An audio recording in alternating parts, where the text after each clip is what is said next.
আসন্ন বাজেটে উৎসে কর এবং কর্পোরেট কর কমানো সম্ভব নয় বলে জানিয়েছেন এনবিআর চেয়ারম্যান মোহাম্মদ আব্দুর রহমান খান।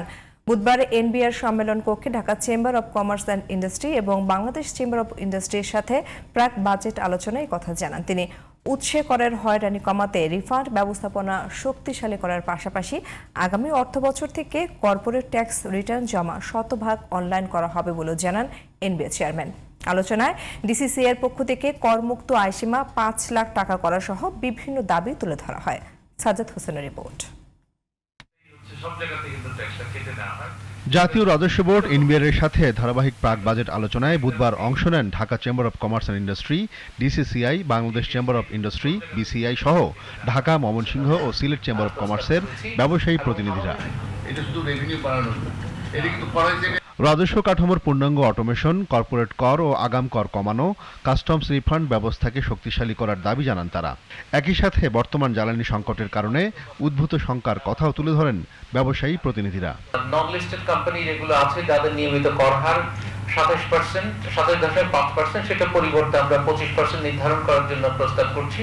বিশেষত যারা ব্যাংকিং মাধ্যমে লেনদেন এবং অন্যান্য কমপ্লায়েন্স পরিপালন করে, কাস্টমাররা বাইরের ওরা কিন্তু এখন ভয় পাচ্ছে, ওরা এখন বলা শুরু করে দিয়েছে। আমি গত এক সপ্তাহে প্রায় 4টা বড় বড় কাস্টমারকে শুনলাম যে তোমার দেশে তো আর 2-3 মাস পরে তো তোমরা ইলেকট্রিসিটি থাকবে না, এবং তোমরা তো তোমাকে অর্ডার দিতে এখন আমাদের কিন্তু টপ ম্যানেজমেন্ট থেকে এখন না করা হচ্ছে, এবং এগুলি কিন্তু এখন ইন্ডিয়াতে যাওয়া শুরু করেছে।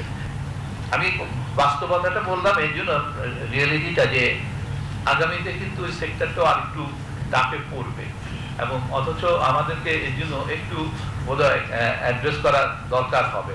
কর্পোরেট কর এবং উৎসে কর কমানোর আর সুযোগ নেই বলে জানান এনবিআর চেয়ারম্যান। তবে কর ফাঁকি রোধ এবং আওতা বাড়াতে আরো কঠোর হওয়ার কথাও জানান তিনি।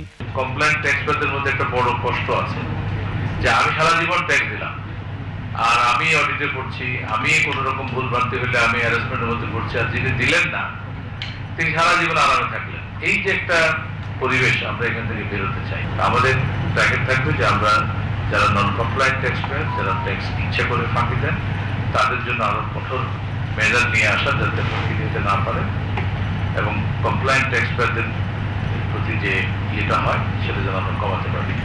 আমরা ভ্যাটের ক্ষেত্রে আওতা বাড়ানোর ব্যাপারে খুবই সিরিয়াস। আগামী অর্থবছর থেকে কর্পোরেট ট্যাক্সের রিটার্ন জমা শতভাগ অনলাইন করা হবে বলেও জানান এনবিআর চেয়ারম্যান। আপনার ট্যাক্স রেট হচ্ছে 27.5%।